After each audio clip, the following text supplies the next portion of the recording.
हुआ।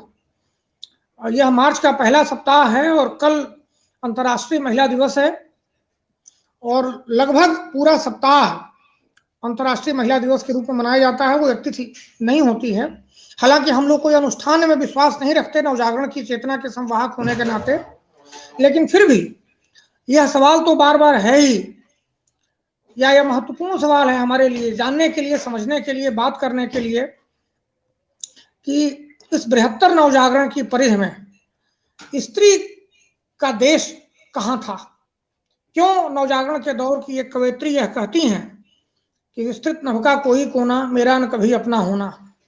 स्त्रियों ने पत्रिकाएं निकाली, लेखन किया, प्रचुर मात्रा में लेखन किया, समृद्ध वैचारिक लेखन किया, लेकिन उनके लिखे को उस तरह से रेखांकित या रिकॉग्नाइज नहीं किया गया जैसा उस दौर का पुरुष लेखन है। अभी भी अनामिका जी तो कहती ही हैं कि हमारे लिखे को कैसे पढ़ा जाता है। तो यह सारे सवाल हैं कि नवजागरण के दौर में स्त्रियों का योगदान, उनका वैचारिक हस्तक्षेप, उनकी वैचारिक भूमिका, उनके लेखन की भूमिका को क्यों नजरअंदाज किया गया। और जैसा वो चाहती थी, मूलतः नवजागरण स्वाधीनता आंदोलन था, मुक्ति आंदोलन था, तो स्त्री मुक्ति का सवाल क्यों एक गौण सवाल रहा, आज तक क्यों गौण सवाल है। नवजागरण के अधूरे कार्यभार पूरा करने की बार बार बात होती है और अभी भी वो सवाल अधूरा है। तो स्त्री अपने लिए उस नवजागरण में कैसा भारत बना रही थी, कैसा भारत निर्मित कर रही थी, कैसी उसकी आकांक्षा थी कि उसके लिए कैसा भारत हो, उसके लिए कैसा समाज हो। इन सवालों पर हम बातचीत करना चाहते हैं आज, जिसकी पृष्ठभूमि में है कल अंतर्राष्ट्रीय महिला दिवस की संलग्नता। लेकिन यह नवजागरण के उसी व्याख्यान श्रृंखला का एक हिस्सा है जिसमें अब तक 18-19 हो चुके हैं और एक तरह से ये उसकी अगली कड़ी है। हमें खुशी है कि हमारे बीच में इस विषय पर, इस गंभीर विषय पर गंभीरता से बातचीत करने के लिए स्वतंत्र शोध अध्येता जो मूलतः नवजागरण पर काम करती रही हैं, जिन्होंने जवाहरलाल नेहरू यूनिवर्सिटी से अपने शोध कार्य के दौरान, जो शोध की अवधि होती है, उसमें एक महत्वपूर्ण कार्य किया है स्त्री और नवजागरण को लेकर, और साथ ही साथ मर्यादा पत्रिका पर भी उनका बहुत महत्वपूर्ण काम रहा है, जो अभी और उसमें कुछ और जोड़ रही हैं और हम उम्मीद करते हैं कि भविष्य में वह काम भी हमारे सामने आएगा, हम उससे समृद्ध होंगे। उन्होंने हमारा निमंत्रण, हमारे मंच का निमंत्रण स्वीकार किया और आप जानते हैं कि इस सप्ताह में लगातार व्यस्तताएं रहती हैं, खास करके स्त्री जीवन पर विचार करने वाली और बातचीत करने वाली लेखिकाओं की, विचारकों की, महिलाओं की। उनका आज ही एक कार्यक्रम था, लेकिन उस कार्यक्रम को निरस्त करके, जो जवाहरलाल नेहरू विश्वविद्यालय से पढ़ी हैं और उन्हीं के मंच से वो कार्यक्रम था, लेकिन उस कार्यक्रम को छोड़ करके उन्होंने हमारी इस बातचीत में शामिल होने को वरीयता दी।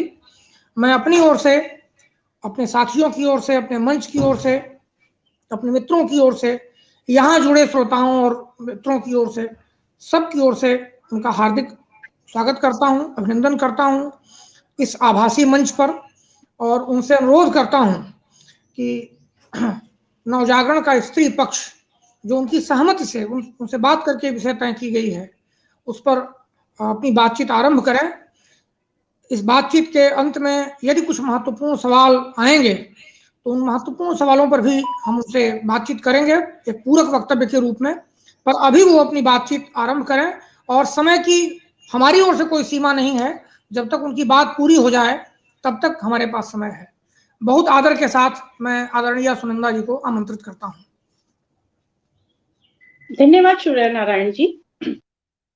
मैं सुनंदा पराशर आप सबके बीच उपस्थित हूँ और बहुत आभारी भी हूँ कि मुक्ति बोध साहित्य मंच ने मुझे यह मौका प्रदान किया कि फेसबुक के माध्यम से मैं स्त्री नवजागरण के स्त्री पक्ष पर अपनी कुछ बातें रख सकूं। हिंदी साहित्य और साहित्य के इतिहास में नवजागरण की अवधारणा, प्रवृत्ति और नामकरण पर अध्येता, शोधकर्ता, वैचारिक आलोचक, बड़े बड़े विद्वान अनेक दृष्टिकोणों से, वैश्विक दृष्टिकोण लेकर के कि पूरे विश्व की क्या अवधारणाएं हैं नवजागरण को लेकर के, उस पर बहुत गंभीर विचार विमर्श लगातार करते रहे हैं। लेकिन उसमें निरंतर एक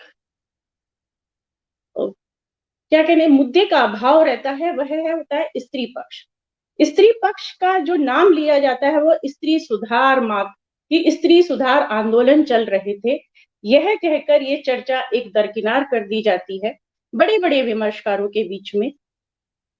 बाकी सारा जोर होता है नवजागरण की अवधारणाओं पर। हिंदी साहित्य के इतिहास काल के विभाजन के आधार पर 19वीं शताब्दी का जो उत्तरार्ध गद्य के विकास का काल माना जाता है। साहित्य के इतिहास के विभाजन की दृष्टि से अगर हम देखें तो आचार्य शुक्ल स्वयं इस काल विभाजन पर कहते हैं कि साहित्य जो है जनता की चित्त वृत्तियों का संचित प्रतिबिंब होता है। आदि से अंत तक इन्हीं चित्त वृत्तियों की परंपरा को परखते हुए साहित्य की परंपरा के साथ उसका सामंजस्य दिखाना ही साहित्य का इतिहास कहलाता है। मैं फिर रिपीट करूंगी, साहित्य जनता की चित्त वृत्तियों का संचित प्रतिबिंब होता है। आदि से अंत तक इन्हीं चित्त वृत्तियों की परंपरा को परखते हुए साहित्य की परंपरा के साथ उसका सामंजस्य।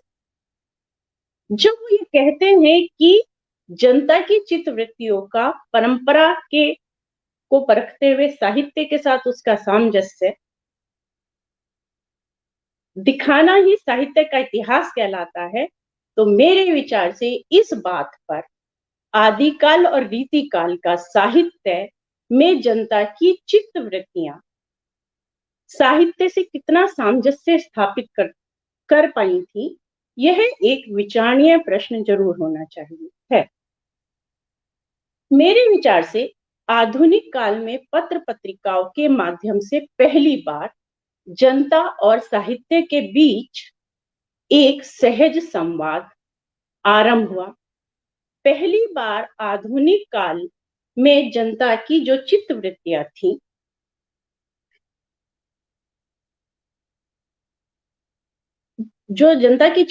थी, वो साहित्यकारों के विमर्श का मुद्दा बनी। पत्र पत्रिकाओं के द्वारा साहित्य का समृद्ध प्रकाशन काल नवजागरण का आरंभ माना जाता है। पत्र पत्रिकाओं के द्वारा जो आधुनिक काल के साहित्य का आरंभ हुआ वह पत्र पत्रिकाओं के द्वारा हुआ। भारतीय नवजागरण, हिंदी नहीं भारतीय नवजागरण धार्मिक और सामाजिक सुधारों को लेकर के चल रहे। नवजागरण के अध्येताओं के लिए यह बात नई नहीं है कि धार्मिक और सामाजिक सुधारों को लेकर के जो भी आंदोलन बंगाल, महाराष्ट्र और गुजरात, दक्षिण में हुए, वैसे आंदोलन हिंदी प्रदेशों में नहीं हुए। उसका कुछ मुख्य जो कारण थे, उसमें से एक कारण यह भी था कि बंगाल हो, दक्षिण के राज्य हो, गुजरात हो, ये सब उपनिवेशवाद के लिए व्यापारिक केंद्र बने। व्यापारिक केंद्रों के कारण वहां पर औद्योगिक विकास भी पहले हुआ और स्कूल कॉलेजों के द्वारा शिक्षा का प्रचार प्रसार भी पहले हुआ। अतः जाहिर है कि वहां पर चेतना पहले आई, और जब चेतना पहले आई तो ये एहसास भी पहले आया कि जब ब्रिटिशर्स या उपनिवेशवाद उन्हें असभ्य और बर्बर कह रहा था तो वह किन कारणों से कह रहा है। और इस वर्ग में जब गुलामी का एक भाव आया तो अहम का भी सवाल उठ खड़ा हुआ, और उस अहम में सबसे पहले ये सवाल हुआ कि जो है कि हम अपनी परंपराओं को जो बर्बर और असभ्य कहलाने का कारण बन रही थी, उनमें कुछ सुधार किए जाए। तो कुल मिलाकर के शिक्षा की जो चेतना थी, वो चेतना कम और ये भाव ज्यादा था कि उपनिवेशवाद के सामने अपने आप को बर्बर और असभ्य ना कहलाया जाए। उसकी भावना से मुक्ति का कारण प्रमुख रहा था। स्त्री शिक्षा, विधवा आदि की समस्याएं तो आई, लेकिन जिस तरह के सुधारों की बात की गई, स्पेशली विशेषता हिंदी क्षेत्र में, वह स्त्रियों के पक्ष में नहीं थी। हम जानते हैं जब विश्व में किसी भी देश में किसी भी जगह जब साहित्य की अवधारणाओं में या देशकालीन अवधारणाओं में जो स्थितियों में कोई भी बदलाव आता है तो वह एक गंभीर साहित्यकारों के लिए विचारकों के लिए गंभीर विमर्श का कारण बनता है। ठीक उसी तरह से हिंदी नवजागरण या हिंदी साहित्य में नवजागरण के नामकरण के संदर्भ में भी हुआ। जब साहित्य में हिंदी नवजागरण काल की बात आती है तो सदी के सभी श्रेष्ठ विचारकों के विमर्श का मुद्दा नवजागरण को लेकर के उसके नामकरण पर ज्यादा होता है कि रामविलास शर्मा ने हिंदी नवजागरण का नाम दिया, वह कितना तर्कसंगत है। नवजागरण शब्द का प्रयोग तो बंगाल नवजागरण के रूप में आया क्योंकि इसमें धार्मिक और सामाजिक अवधारणा शामिल थी। लेकिन जब हम हिंदी के नवजागरण की बात करते हैं तो हमारे विद्वान आचार्य बहुत विमर्श के साथ इस बात पर जोर देते हैं कि इसे नवजागरण कहा जाए या पुनरुत्थानवाद कहा जाए। पुनरुत्थानवाद किसका? लोक जागरण का। लोक जागरण भक्ति काल में भी हो चुका था। कोई कोई विचारक जो है उसको वेदों से भी जोड़ लेते हैं, लेकिन इसे नवजागरण कहा जाए तो भक्ति काल के नवजागरण के कितना ये करीब ठहराया जाता है। आदि इत्यादि पर विचारात्मक और विचारोत्तेजक रूप से प्रस्तुत करने की बहुत होड़ सी लगी रहती है। इसके विषय में नवजागरण नामवर सिंह कहते हैं कि 19वीं शताब्दी का नवजागरण 15वीं सदी के नवजागरण के लोक जागरण का पुनरुत्थान नहीं, हालांकि एक में दूसरे की चेतना अंशतः विद्यमान थी। 19वीं शताब्दी का नवजागरण भक्तिकालीन लोक जागरण से इस बात में भिन्न वह ठहराते हैं कि लोक जागरण या भक्ति काल का जागरण किसी उपनिवेशवाद की उपज नहीं था, इसलिए उसकी अंतर्वस्तु ऐतिहासिक अंतर्वस्तु भिन्न हो जाती है। लोक जागरण इसलिए भी भिन्न है कि जो विचारक आए वह भद्र समाज के थे, शिक्षित वर्ग थे और नया जो भद्र लोग जो आया था वह ना तो सामान्य जन के बीच से आया था, ना ही उसकी समस्याएं समान थी, ना ही उसके जीवन निर्वाह या जाति या मनुष्योचित पद से निम्न ठहराए जाने की बातें थी उसमें। तो उसका परिणाम ये हुआ कि वह लोक जीवन में घुल मिल नहीं सका और ना ही निम्न वर्ग इस नए नवजागरण से जुड़ सका। एक इसमें जो अंतर्द्वंद उभरता है वह होता है विशिष्ट होने का भाव। नवजागरण में इस भद्रलोक की मूल समस्या भारतेंदु जी के शब्दों में कहें तो समस्या थी सत्व की। जब वो कहते हैं सत्व निज भारत गहे अर्थात अस्मिता, ये शब्द उनके यहाँ अस्मिता के संदर्भ में आया। अस्मिता राजनीतिक स्वाधीनता इस सत्व की पहली कड़ी थी। राष्ट्रीय शब्द से जुड़ी, हालांकि इसको आरंभिक और बाद के भी नवजागरण कालीन प्राप्त साहित्य में स्वाधीनता का स्वर यदि कहीं दिखता भी है तो बहुत स्फुट सा है, इनडायरेक्ट है,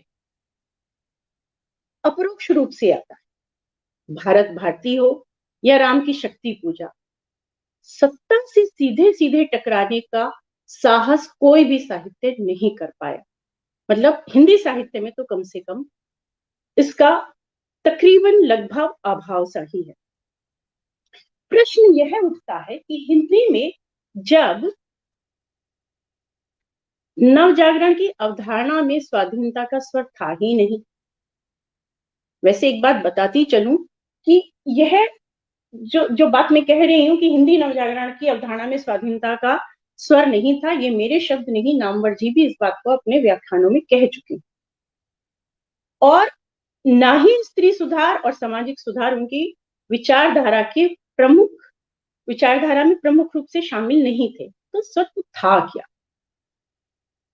सत्व भारत भारती हो या बार बार हर रचनाओं में, लेखों में भाषणों में, उद्धरणों में भारत की महान सती सीता सावित्रियों की महान एक जो श्रृंखला बनाई गई, अतीत राग के द्वारा श्रेष्ठता की भावना को सिद्ध करने की कोशिश करना, ये था सब। धार्मिक ग्रंथों में, पुराणों में, वेदों में स्त्रियों के स्वच्छंद जीवन, स्वयंवर के द्वारा वर चुनने का अधिकार, वीर गाथाएं, गार्गी और मैत्रेयी के शास्त्रार्थ से जुड़ी कहानियों, ये कहानियां थी। इन कहानियों से परे बौद्ध काल में थेरी गाथाओं में भी इसकी प्रमाणिकता मिलती है कि हाँ, महिलाएं थी, प्रमुखता से मौजूद थी और उनकी अपनी एक आइडेंटिटी भी रहेगी, परंतु यह सब अतीत से जुड़ा था। उसका उपनिवेशवाद या उससे पूर्व के भी कुछ सदियों में कोई अता पता था नहीं। सच्चाई के रूप में हम देखें तो करीब करीब भारत के 1000 वर्षों के इतिहास में, साहित्य के इतिहास में स्त्री या तो घर की चौखट में थी या कवियों की कल्पनाओं में। मीराबाई, आंडाल जो कि दक्षिण भारतीय थी हालांकि, और कुछ एक स्त्री कवियों को रीतिकाल में भी हुई, उनको छोड़ दें, कुछ एक नाम मात्र को छोड़ दें, तो नवजागरण से पहले स्त्रियां सामाजिक बाह्य जीवन से गायब थी, वैचारिक विमर्श से गायब, किसी भी रूप में वैचारिक विमर्श। साहित्य के इतिहास में स्त्री सुधार आंदोलनों का मुद्दा थी उससे जुड़ी हुई रूढ़ियां, सती, बाल विवाह, बाल विधवा विवाह, विधवा विवाह नहीं, बाल विधवा विवाह, भ्रूण हत्या। और जब मैं कह रही हूं कि मुद्दा थी, तो मुद्दा कहने का एक अर्थ है, वो मुद्दा थी, विमर्श नहीं। इसको मैं बाद में स्पष्ट करूंगी। भारत में उपनिवेशवाद और नई शिक्षा नीति, स्त्री सुधार और सामाजिक आंदोलनों के परिणाम स्वरूप सामंती व्यवस्था की रूढ़ियां टूटी। स्त्री के प्रति भोग्या की भावना में बदलाव तो हुआ, लेकिन साथ ही ये जो बदलाव था, अहम को तो संतुष्टि नहीं दे रहा था, पुरुष पितृसत्तात्मक वर्चस्व को। तो एक भावना आई कि हम इतने निराधम तो नहीं है। रीतिकालीन कवियों की बात छोड़ दीजिए, तो सामान्य भद्र लोग तो ये महसूस नहीं करता, क्योंकि रीतिकालीन काल तो एक तरह से आलोचनाओं का शिकार भी हुआ अपनी प्रवृत्तियों के कारण। तो एक समाज में एक नई जो पहले से मौजूद थी, उस भावना का प्रखर रूप में, मुखर रूप में जन्म हुआ, आया, वो थी पितृसत्तात्मक व्यवस्था। इसमें स्त्री की नई छवि गढ़ने की कोशिश की गई, गढ़ने की। पुरानी तस्वीर को एक कलरफुल फ्रेम में, कलरफुल करके एक नए फ्रेम में गढ़ने की कोशिश। ये क्यों गढ़नी पड़ी? इसमें सबसे रोचक बात थी इस गढ़न में कि स्त्री सुधार जो भी आए, पाश्चात्य सभ्यता के सुधारों के बाद ही आए।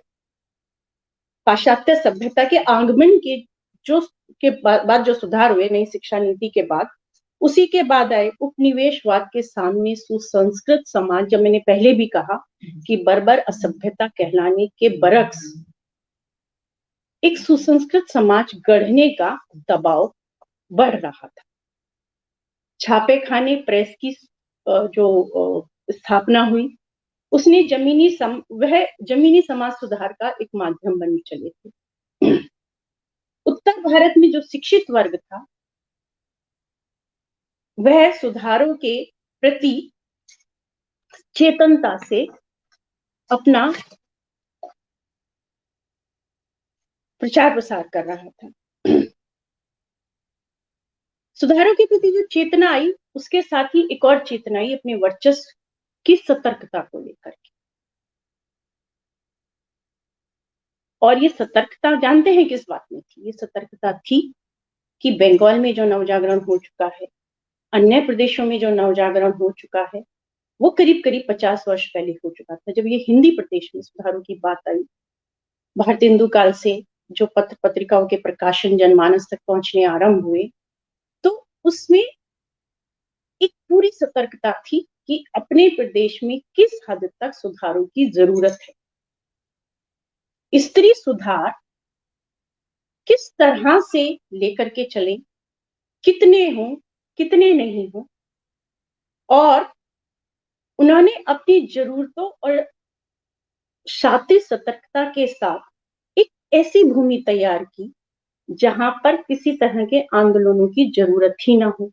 जब कहा जाता है ना कि हिंदी पट्टी में स्त्रियों को लेके या समाज सुधारों को लेके कोई आंदोलन नहीं हुआ, उसका कारण एक तो ये था कि भाई जब स्त्री सुधार, जाति सुधार, शिक्षा को लेकर के, अनेक रूढ़ियों को लेकर के जो सुधार हो चुके हैं, जिसको लेकर के एक पूरे ही भारत में कहीं ना कहीं चेतना का प्रचार प्रसार हो चुका था, उनको दोबारा से उठाने की कोई बहुत ज्यादा जरूरत महसूस नहीं की गई।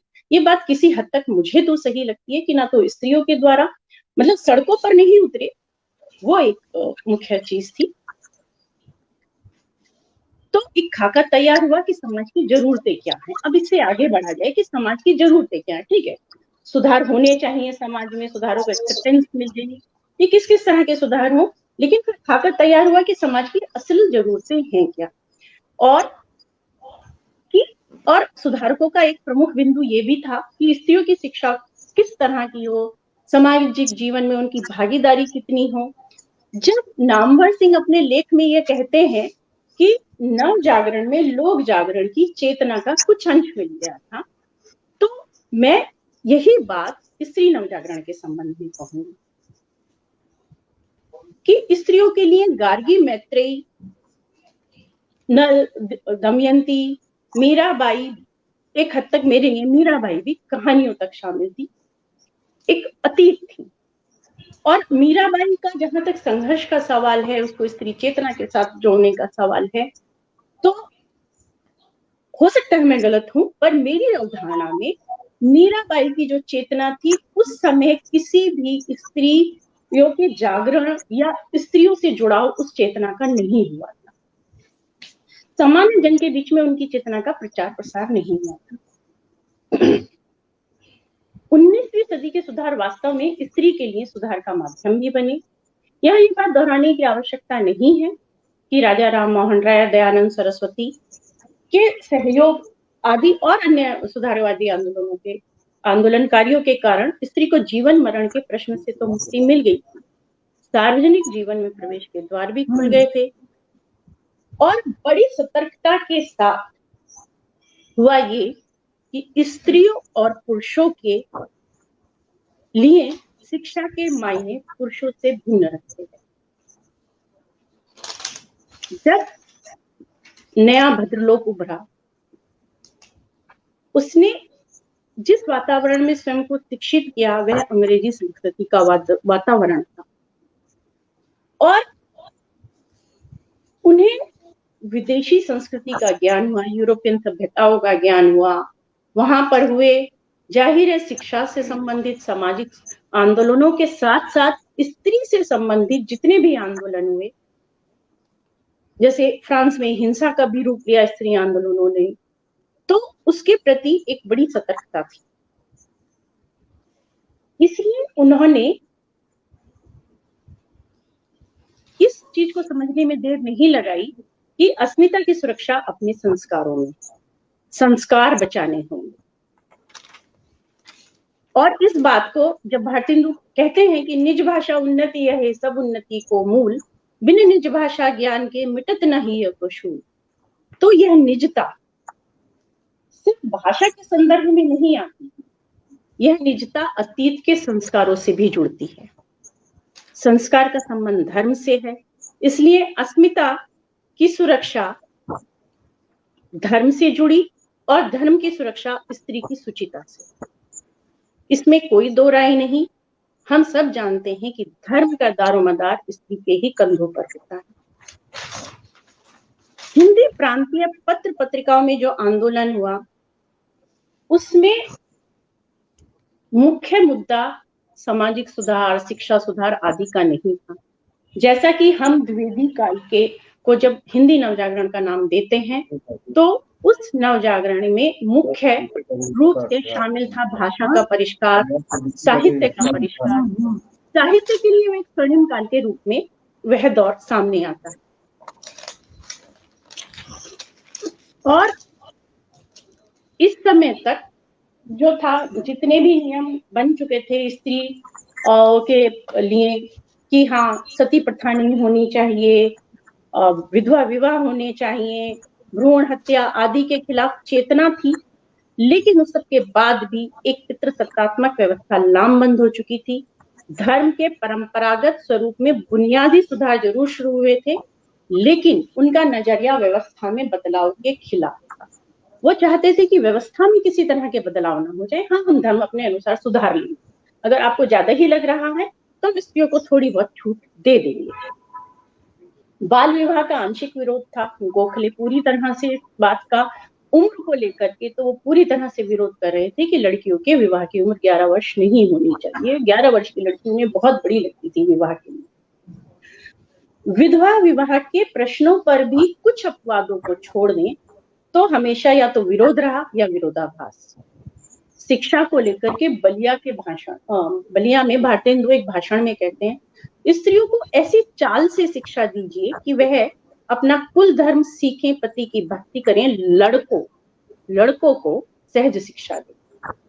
तो दूसरी ओर वही भारतेंदु 1882 में हंटर आयोग में जब शिक्षा के पाठ्यक्रम निर्धारण की बात आती है तो वह कहते हैं कि लड़कियों को प्रेम सागर ग्रंथ नहीं पढ़ने देना चाहिए क्योंकि उनके नैतिक चरित्र का विकास नहीं करेंगे।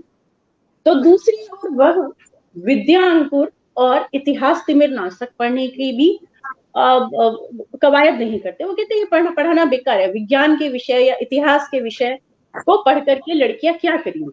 उनके लिए घरेलू प्रबंध बताने वाली, उनके नैतिक चरित्र का विकास करने वाली पाठ्य पुस्तकें ही पाठ्यक्रम में शामिल होनी चाहिए। ये वही भारतेंदु हैं जो 1874 में बाला बोधिनी नाम से पहली स्त्री विषयक पत्रिका निकालते हैं और साथ ही नारा देते हैं, नारी नर सम हुई। नारी नर के समान है।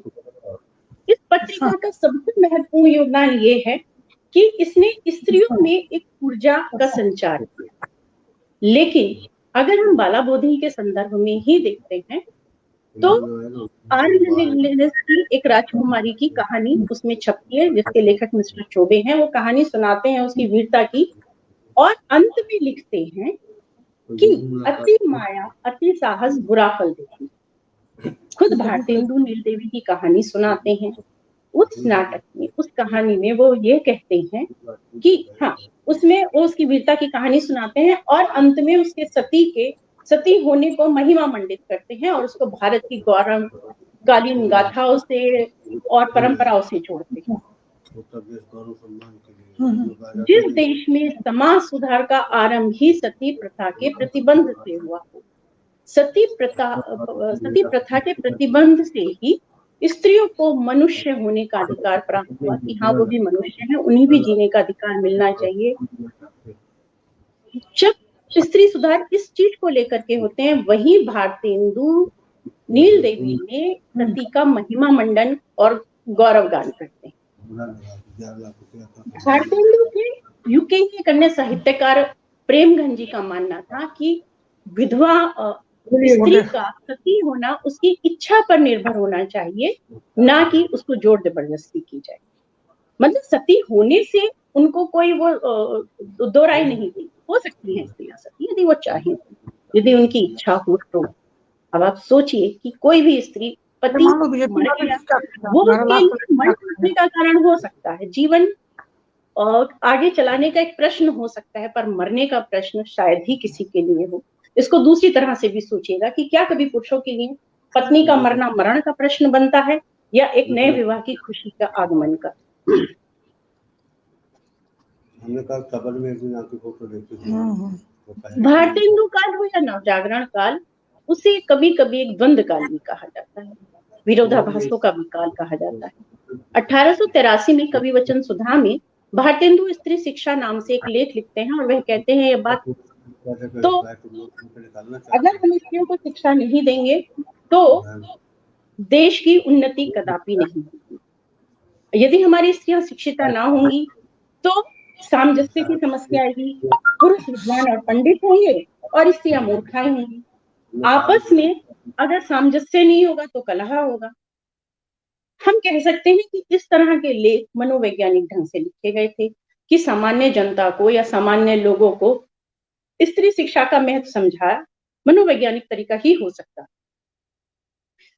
पर इस दृष्टि में बालकृष्ण भट्ट ने हिंदी प्रदीप में अशिक्षा के संबंध में एक व्यंग छापा था, जिसमें वो कहते हैं, बाबू साहब विलायत की राह लिए कदम उठाए हैं, बबुआइन घर पर गोबर ही पाथती हैं, मिस्टर स्वयं सो कहलाए जाने की उमंग में बाबू साहब फूले नहीं समाते, ललाइन कोना ढकनी ही रह गई।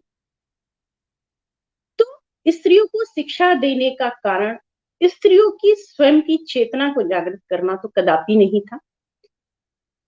सामंजस्य स्थापित करना, भद्र पुरुष जो थे, एक जो भद्रलोक नया बना था, उसमें उपनिवेशवाद में शामिल होने के लिए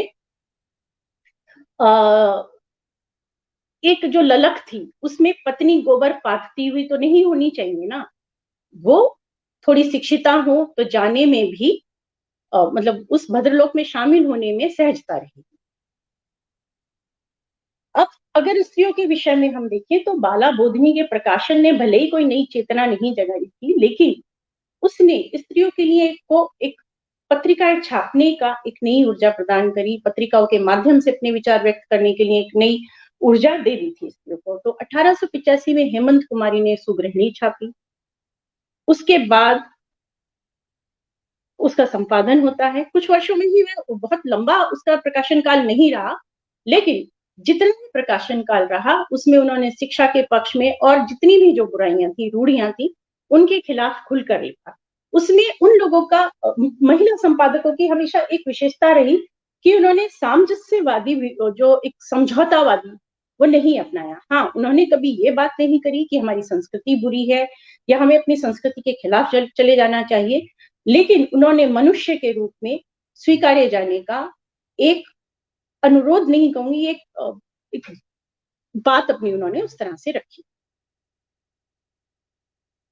19वीं सदी के अंतिम दशकों में सीमंतनी उपदेश से तो आजकल हिंदी साहित्य में सभी लोग, तकरीबन सभी लोग परिचित हैं। सरस्वती गुप्ता, प्रेमवदा देवी, हेमंत कुमारी चौधरानी, यशोदा देवी, रुक्मणी देवी, हुक्म देवी आदि अनेक स्त्रियां थी जिन्होंने स्त्री आंदोलन को आगे बढ़ाया। समाज में इस समय स्त्री शिक्षा को लेकर के अब तक जो मैंने कहा उससे भी स्पष्ट होता है, बाकी भी दो दृष्टिकोण पनप रहे थे। एक स्त्री शिक्षा, एक स्त्रियां अपनी शिक्षा, अपनी चेतना, अपने व्यक्तित्व के विकास को लेकर के किस तरह से प्रतिबद्ध हो रही थी, तो दूसरी ओर पुरुष सुधारक उनके लिए एक सांचा तैयार कर रहे थे कि हाँ, आप चल सकती हैं पर इतना, पढ़ सकती हैं पर इतना लिख सकती हैं, इतना ये कर सकती हैं, समाज सभाओं में भी किस तरह से जा सकती हैं। उसी के समाज, आर्य समाज जैसी संस्थाएं जो संस्कृति की रक्षा हेतु आज तक भी प्रयासरत हैं, वो अलग तरह की पत्रिकाएं निकाल रही थी, जिसमें सीता सावित्री की कहानी, सीता सावित्री बनने की प्रेरणा अनेक तरह से दी जाती थी और कहा जाता था कि नई आतताई महिलाओं से बचिए जो अपने अधिकारों की मांग कर रही। इसी संदर्भ में हाँ, एक और बात थी कि 19वीं सदी के अंत में भी एक थी, 1888 में आनंदीबाई जोशी डॉक्टरी पढ़ने अमेरिका गई। ये पुरुषवादी नजरिया की बात कर रही हूँ, समाज के नजरिए की बात कर रही हूँ। 1888 में वो आनंदीबाई जोशी जो थी अमेरिका पढ़ने गई। जब वो वहां से लौटी तो समाज में जो भद्र पुरुष थे, जो सामाजिक सुधारों को के आंदोलनकारी भी थे, उन्होंने अपनी स्त्रियों को उनसे इलाज करवाने के लिए मना किया। और एक समय ऐसा आया कि जब वह टीबी से पीड़ित हुई, उस समय किसी भी डॉक्टर ने उनका इलाज करने से मना कर दिया। पंडिता रमाबाई भारतीय कांग्रेस के 5वें अधिवेशन में एक ऐतिहासिक भाषण देती है, विधवाओं के सर मुंडाए जाने का विरोध। वह कहती है कि यह बात पुरुषों को स्वयं करनी चाहिए कि जब आप उपनिवेशवाद ब्रिटिश समाज में जो है, आप अपना पूरी तरह से अपने अधिकारों की मांग कर रहे हैं, अपने अधिकारों के लिए लड़ रहे हैं, तो आप स्त्रियों को अपने घरों में क्या उनकी ये दर्द वाली हालत नहीं देखते हैं? चिल्ला चिल्ला कर ब्रिटिश सरकार में तो प्रतिनिधित्व की आप मांग कर रहे हैं, उस तरह की स्वतंत्रता अपने अपने परिवारों में क्यों नहीं देते हैं? 1882 में महिला आयोग ने हंटर आयोग के सामने अपने विचार रखे। रमाबाई ने चिकित्सक और पैरा चिकित्सक के तौर पर स्त्रियों को शिक्षण दिए जाने पर बल दिया। उनके लिए मेडिकल औषधालय बनाए जाने की मांग करी। उन्होंने कहा कि हमारी स्त्रियां पुरुष चिकित्सकों के पास जाने से कतराती हैं, इस कारण उनकी मृत्यु दर भी ज्यादा है। प्रसव काल में, गर्भावस्था में उनकी मृत्यु दर ज्यादा है। अतः स्त्रियों के लिए एक अलग से औषधालयों का निर्माण होना चाहिए। ये इतना प्रभावशाली भाषण था कि हंटर आयोग ने इंग्लैंड में रमाबाई और उनके कार्य पर उनके इस भाषण को अनुदित करके पढ़ा और महारानी विक्टोरिया ने उसके बाद लेडी डेफरिन मेडिकल कॉलेजेस बनवाई। एक चेन बनी, एक दो कॉलेज नहीं, एक चेन बनी, अनेक औषधालय खुले। इसी समय महाराष्ट्र में सावित्रीबाई फुले, फातिमा शेख जैसी स्त्रियां भी थी जो घोर सामाजिक विरोधों को सहते हुए सिर्फ शिक्षा की ही नहीं और स्त्रियों के, निम्न जातियों के उद्धारों के भी अनेक सुधारों के प्रयास कर रही थी। अब 20वीं सदी के आरंभिक दशकों में महावीर प्रसाद द्विवेदी द्वारा जो नवजागरण का, महावीर प्रसाद द्विवेदी काल को जो नवजागरण काल का नाम दिया गया, वह सरस्वती पत्रिका के कारण, सरस्वती पत्रिका के साहित्य के विकास और समृद्धता के कारण। लेकिन इसी समय में करीब करीब 1909 में एक और पत्रिका छपी थी, स्त्री दर्पण, और गृहलक्ष्मी का भी प्रकाशन उसी के आसपास हुआ। ये दोनों ही स्त्री के लिए आंदोलन कह सकते हैं हम, स्त्री सुधारों में इन दोनों पत्रिकाओं ने बहुत महत्वपूर्ण भूमिका निभाई। 1911 में निकलने वाली मर्यादा पत्रिका जो कि एक सामाजिक राजनीतिक पत्रिका थी, उसने भी स्त्रियों के लिए सामाजिक सुधारों की आवश्यकता को बहुत शिद्दत के साथ, बहुत गहराई के साथ महसूस किया और उसने 2 विशेषांक निकाले जिसके संपादन का भार भी स्त्रियों को ही दिया।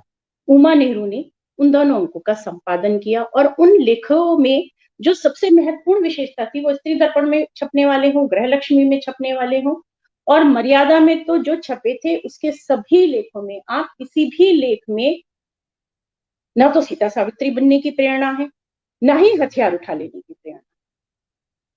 सीधे सीधे वो मनुष्य, रामेश्वरी देवी नेहरू जब सुगृहिणी का संपादन करती हैं तो वो शुरू में ही कहती हैं कि इस पत्रिका का उद्देश्य है स्त्रियों को मनुष्योचित अधिकार दिलाना। स्त्रियों को मनुष्योचित अधिकार दिलाना ही इस पत्रिका का उद्देश्य है। हाँ, मैं कह रही थी मर्यादा में जितने भी लेख निकले उसमें कहीं भी कोई महिलाओं की घरेलू भूमिका को निभाने के लिए कोई लेख नहीं निकले। हाँ, उसमें ये था कि हाँ, हम पढ़ लिखेंगी तो हम अपने घर में बालकों में शांति स्थापित कर सकेंगी, नैतिक शिक्षा दे सकेंगी, उच्च नैतिक बल भी स्थापित कर सकेंगी, लेकिन साथ ही साथ अर्थोपार्जन और शिक्षा पर भी बहुत जोर दिया गया। अछूतों पर भी उसमें लेख, अछूतों की निम्न दशा पर भी उसमें लेख छपे। उमा नेहरू खुद अछूत पर एक लेख लिखती हैं जिसमें वह पूछती हैं कि अगर कोई कुत्ता भी आपके बर्तनों को छू लेता है तो आप धो करके उसको इस्तेमाल कर लेते हैं, लेकिन अगर एक शूद्र जो है आपके किसी भी बर्तन को छू ले तो आप उसे आग में डाल करके भी पवित्र नहीं करते। तो एक मनुष्य को आपने जानवर की श्रेणी से भी नीचे गिराया हुआ है। वो सिर्फ उमा नेहरू सिर्फ स्त्री शिक्षा पर ही नहीं बोलती हैं, वो समाज के हर वंचित पीड़ित वर्ग की तरफ से आवाज उठाती। उसमें कुसुम कुमारी भी एक लेखिका थी जो ठोस लेखन का काम कर रही थी। दूसरी ओर सरोजनी नायडू जैसी महिलाएं भी स्वाधीनता में बढ़ चढ़कर हिस्सा ले रही थी। 1917 में सरोजनी नायडू की अगुवाई में स्त्रियों का एक प्रतिनिधि मंडल को मार्टिन्यू से मिलकर कांग्रेस मुस्लिम लीग और कांग्रेस काउंसिल के सदस्यों के बीच में उन्होंने स्वराज की मांग का समर्थन किया और साथ में स्त्रियों के अधिकारों की भी आवाज उठाई। उमा नेहरू ने अनेक लेख लिखे स्त्रियों के वोट के अधिकार पर। चांद में भी निरंतर लेख छपते रहे उसके प्रकाशन काल आरंभ होने के बाद। लेकिन हमारे जो 20वीं सदी के अंत के कुछ विचारक आए, उन्होंने ऐसा कुछ कहा जो मैंने पढ़ा कि भारत में स्त्रियों को वोट का अधिकार बैठे बिठाए मिल गया। और ये वह आलोचक हैं जो जिनसे हमें प्रेरणा मिली कि हम नवजागरण पर कार्य करें। तो मेरा यह मानना है या कहना है कि हाँ, आपने उनको वोट के अधिकार एक तो सहज ही नहीं दिए, स्त्रियों को शिक्षा का अधिकार भी सहज रूप में नहीं मिला, क्योंकि उसकी शिक्षा के अधिकार के पीछे उसकी चेतना की जागृति नहीं थी, उसके व्यक्तित्व का निर्माण नहीं था। दूसरी तरफ अगर हम उस समय के समकालीन आलोचकों या उसके सुधारकों और नेताओं की बात करें, उसमें महत्वपूर्ण नाम आता है गांधी जी का। गांधी जी के लिए कहा जाता है कि गांधी जी ने स्त्री मुक्ति, स्त्री शिक्षा में बहुत कार्य किया और उन्हीं की वजह से स्त्रियां घरों से बाहर निकली। तो जरूरत तो सिर्फ साहित्य को पढ़ने की है, जरूरत तो सीमंतनी उपदेश, स्त्री पुरुष में समानता और उस काल की पत्रिकाओं को पढ़ने की है। पढ़िए तो आपको सहज समझ में आएगा कि गांधी जी ने उस आवाज को बुलंद किया। हाँ, पुरुष सत्तात्मक समाज में, पुरुष समाज में गांधी जी की आवाज का अपने साथ में मिलना स्त्रियों के लिए एक बहुत बड़ा अचीवमेंट था। उसकी वजह से पर्दा प्रथा, भ्रूण हत्या, समानता आदि के विचारों को, स्त्रियों के विचारों को उनके द्वारा बहुत बल मिला। गांधी जी के सबसे ज्यादा निशाने पर एक प्रथा थी, वह पर्दा प्रथा। जहां तक शिक्षा की बात है, गांधी जी के जो शिक्षा के संबंध में स्त्रियों को लेकर के विचार थे, स्त्रियों की शिक्षा को लेकर के विचार थे, उसमें बहुत विरोधाभास है। और विरोधाभास भी नहीं कहना चाहिए, वो सीधे सीधे स्पष्ट विचार वो हैं कि स्त्रियों को सिर्फ उतनी ही शिक्षा देनी चाहिए जितना कि उनके नैतिक बल और विकास में सहायक हो। देश के लिए किसी भी कार्य को करने के लिए उस शिक्षा को तो कतई आवश्यक मानते ही नहीं। वो सीधे सीधे कहते हैं कि मैं नहीं मानता, शिक्षा जरूरी है, शिक्षा होनी चाहिए, लेकिन अनपढ़ स्त्रियां भी ठीक उसी तरह से उनको मनुष्यों के अधिकार मिलने चाहिए, उनको दासी की तरह नहीं ट्रीट किया जाना चाहिए। यहां तक तो सही बात है कि हाँ, गांधी जी शिक्षा के आधार पर मनुष्यता का विभाजन नहीं कर रहे हैं, लेकिन जब जो शिक्षा अर्थोपार्जन की का माध्यम हो, स्त्रियों की स्वतंत्रता, मुक्ति, आवाज का माध्यम हो, चेतना से जुड़ी हो, आप उसको बहुत गैर जरूरी माने तो यह बात कहीं ना कहीं नकारात्मक होती है स्त्रियों के पक्ष में। भारत भगिनी में उन्होंने भारत भगिनी समाज में उन्होंने एक भाषण दिया था जो 1919 में स्त्री दर्पण पत्रिका ने छापा था। उसमें वह कहते हैं कि मैं उन लोगों में से नहीं हूं जो समझते हैं कि स्त्री को पढ़ाने लिखाने से ही जागृति संभव होगी। स्त्रियों को पहले पढ़ना लिखना सिखाए बिना भी हम उनकी दुर्दशा की बात समझ सकते हैं। पुरुष संगनी है, पुरुष की संगनी है स्त्री, और पुरुष के बराबर ही मानसिक शक्ति भी रखती है। और लेकिन मेरा ऐसा विश्वास नहीं है कि लड़कियां या महिलाएं पढ़ लिख करके टाइपिस्ट बने। अर्थोपार्जन से समाज की व्यवस्था के बिगड़ने का डर उनके मन में था, जिसे वह यहाँ कहते हैं। साथ ही साथ वो अंग्रेजी शिक्षा को भी स्त्रियों के लिए आवश्यक नहीं मानते हैं। वह कहते हैं हाँ ठीक है, सरकारी आज के ब्रिटिश काल में, आज के उपनिवेशवाद में सरकार से मिलने जुलने, अपनी बात रखने के लिए स्त्री शिक्षा जरूर आवश्यक है, लेकिन घर चलाने के लिए स्त्री शिक्षा अंग्रेजी शिक्षा, सॉरी स्त्री नहीं, अंग्रेजी शिक्षा की कोई आवश्यकता नहीं। समाज सुधारकों की, वो लाला लाजपत राय हो, गोखले हो, नेहरू हो और हमारे साहित्यकार भी थे, उन्हीं पर कटाक्ष करते हुए उमा नेहरू लिखती हैं कि हमारे समाज सुधारक अभी तक इसी मनोवृत्ति से नहीं उभरे हैं कि पर्दा उठाऊं अथवा ना उठाऊं, उठाऊं तो कितना उठाऊं। उमा नेहरू जो थी, वो प्रखर लेखिका ही नहीं, एक समाज सुधारक भी थी। राजनीतिक व्यक्तित्व का भी उन्होंने उनका बनाव बहुत, मतलब राजनीति में भी वो सक्रिय रही, बाद में भी एक बहुआयामी व्यक्तित्व की धनी महिला थी। 1917 में स्त्री दर्पण पत्रिका की संपादिका रामेश्वरी नेहरू ने रंगून में एक भाषण दिया। वह कहती हैं कि सीता, सावित्री, दमयंती, शकुंतला, ये सभी स्त्रियां पर्दे में रहने वाली स्त्रियां नहीं थी जिनका आप उदाहरण देते रहते हैं। इसलिए स्त्रियों को मूर्खता के गर्त में न फेंक कर उन्हें पुराणों के चरित्र सुनाकर गूंगी गुड़िया के रूप में उनकी कल्पना न करिए। कल्पना कीजिए कि अगर सीता, सावित्री या दमयंती या शकुंतला जैसा व्यक्तित्व जो भरत जैसे चरित्र का, भरत जैसे व्यक्तित्व का निर्माण करता है, वो व्यक्तित्व अगर अभी साकार हो जाए तो आप उन्हें भी बर्दाश्त नहीं करेंगे। 20वीं सदी में स्त्री शिक्षा और राजनीतिक अधिकार, ये आंदोलनों के मुख्य मुद्दा थे। यही एक रास्ता था कि शिक्षा और राजनीतिक अधिकारों की प्राप्ति से ही जो है स्त्रियां अपने अधिकार पा सकती थी। एक और गृह लक्ष्मी में पढ़े एक लेख छपा था जिसका मैं उदाहरण जरूर देना चाहूंगी।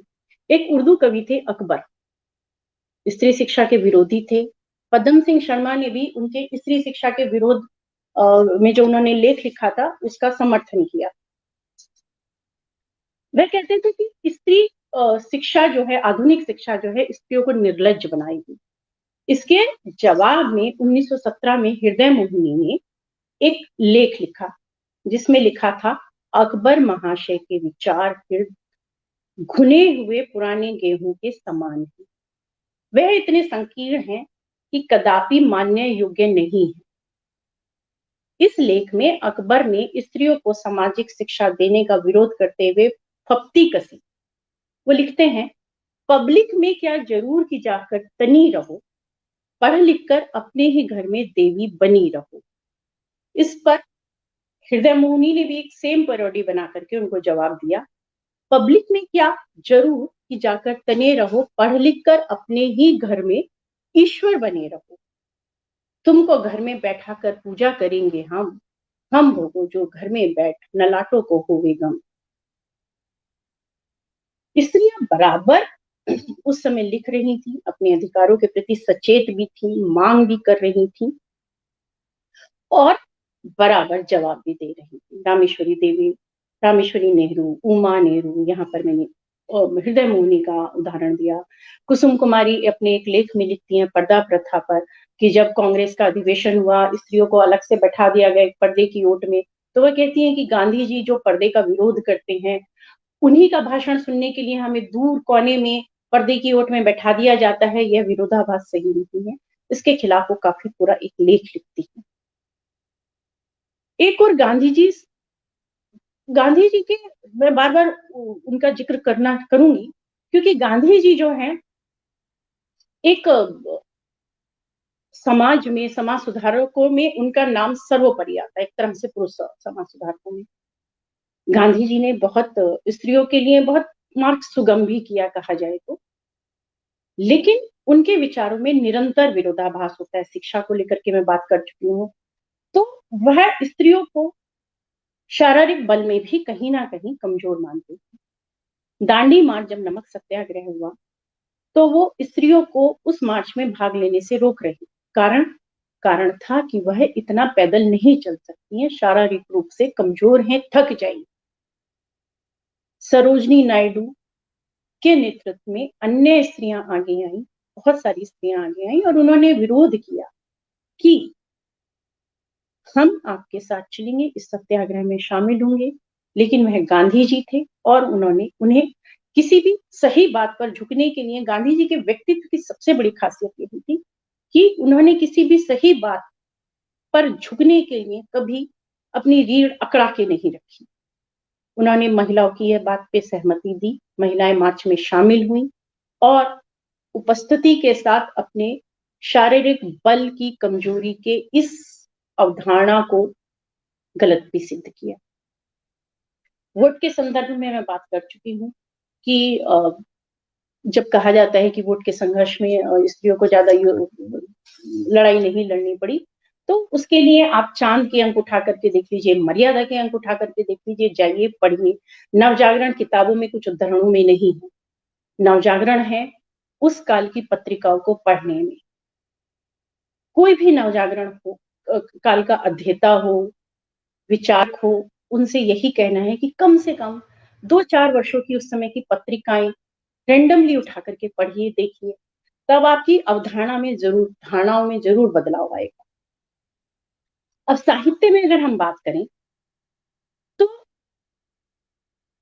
सबसे जो पहले नाम आता है, जो सबसे बड़ा नाम तो शायद न कहना कुछ लोगों को उचित ना लगे, बंग महिला। बंग महिला की कहानी को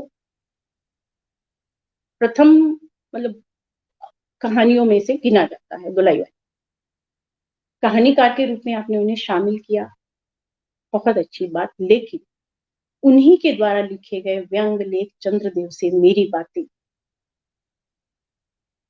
और जोधाबाई नाम का एक लेख है जो उनकी इतिहास दृष्टि और उनकी अध्ययन की असीमितता को वर्णित करता है। चंद्रदेव से मेरी बातें में वह देश में शिक्षा, सामाजिकता और जो उपनिवेशवाद से उत्पन्न समस्याएं थी, शासन व्यवस्था की समस्याएं थी, उन पर वो कटाक्ष करती हैं चंद्रदेव को माध्यम बना करके।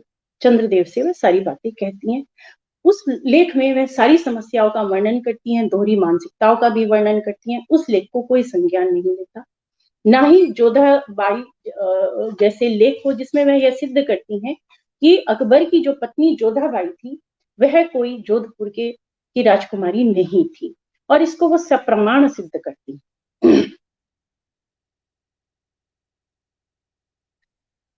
इस पर कोई चर्चाएं नहीं होती। उसी तरह से महादेवी वर्मा के साथ भी हुआ।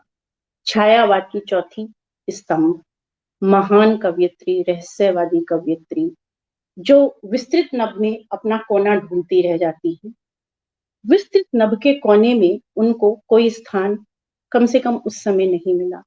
श्रृंखला की कड़ियां लाइब्रेरियों में, विचारकों की लाइब्रेरियों में, बड़ी बड़ी लाइब्रेरियों में पुस्तकों के बीच में एक दबी हुई पुस्तक के रूप में जरूर उपलब्ध है, लेकिन गहन विचार विमर्श में नहीं।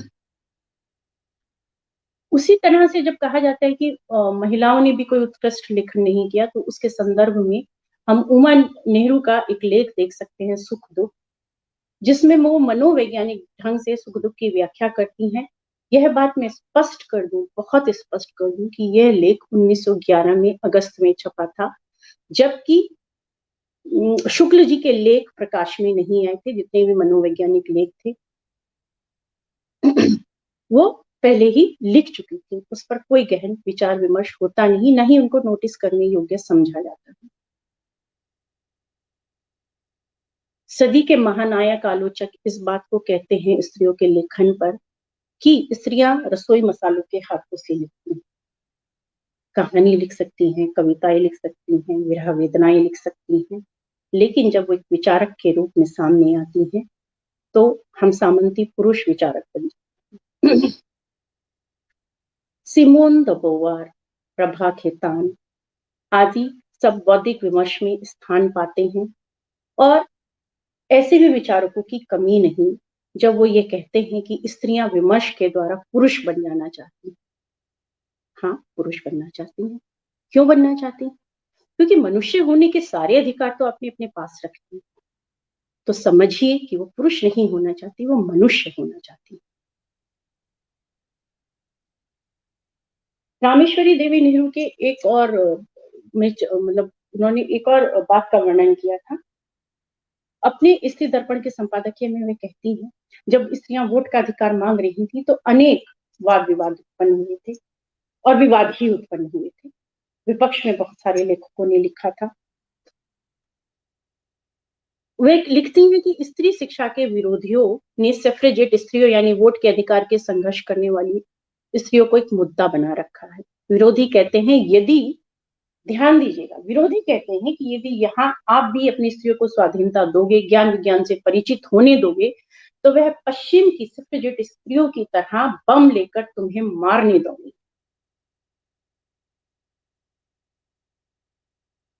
तो ये विचार थे। उसी तरह से शुक्ल जी भी स्त्रियों की शिक्षा जो उन्हें निर्लज्ज बना दे, उसी तरह से महावीर प्रसाद द्विवेदी भी अपने लेखों में बार बार लिखते हैं कि वो स्त्रियों की उस स्वतंत्रता के पक्ष में नहीं है जो उन्हें सीता, सावित्री, दमयंती बनने से रोकी। और जहां तक महिला लेखिकाओं की बात है तो उषा देवी मित्रा का लेखन जो कि बहुत महत्वपूर्ण और गंभीर लेखन रहा। प्रेमचंद के हंस में उनकी पहली कहानी मातृत्व छपी और बहुत सारी कहानियां उनकी विभिन्न पत्र पत्रिकाओं में छपी। कमला चौधरानी जिन्होंने करीब 80 से 100 करीब कहानियां लिखी और अनेक लेख लिखे, उन पर उनकी जो संग्रहों की भूमिका थी उन्हें प्रेमचंद ने, बनारसी दास चतुर्वेदी ने लिखा। जब मैं हंस या बनारसी दास चतुर्वेदी और प्रेमचंद का नाम ले रही हूं तो इसका मतलब सिर्फ ये कहना चाहती हूँ कि ये कोई लेखिकाएं दोयम दर्जे की लेखिकाएं नहीं थी, कोने में पड़ी हुई डायरियों के पन्ने नहीं रंग रही थी, इनका लेखन प्रकाशित हो रहा था। और प्रेमचंद और हंस पर तो आप इतना तो विश्वास कर ही सकते हैं कि उसमें छपने वाले लेखन उत्कृष्ट ही रहा होगा।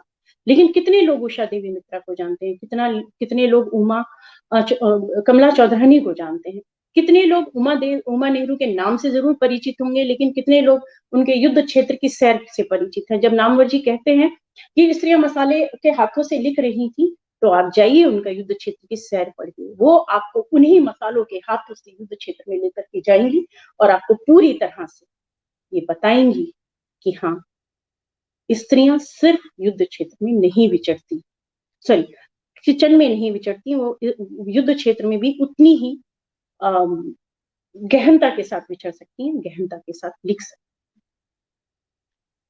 हैं। बातें तो बहुत हैं, लेकिन लगता है टाइम हो गया है, तो मैं अपनी बात यहीं समाप्त करती हूँ। बाकी जो है ठीक।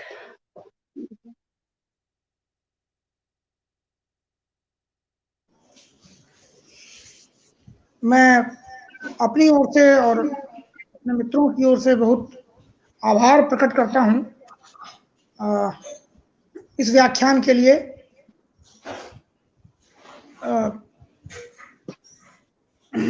जो सुनंदा जी ने हमारे बीच नवजागरण के स्त्री पक्ष के बहाने रखा, मैं उम्मीद करता हूं कि इस व्याख्यान से हमारे श्रोता दूसरे रूप में लाभान्वित हुए होंगे।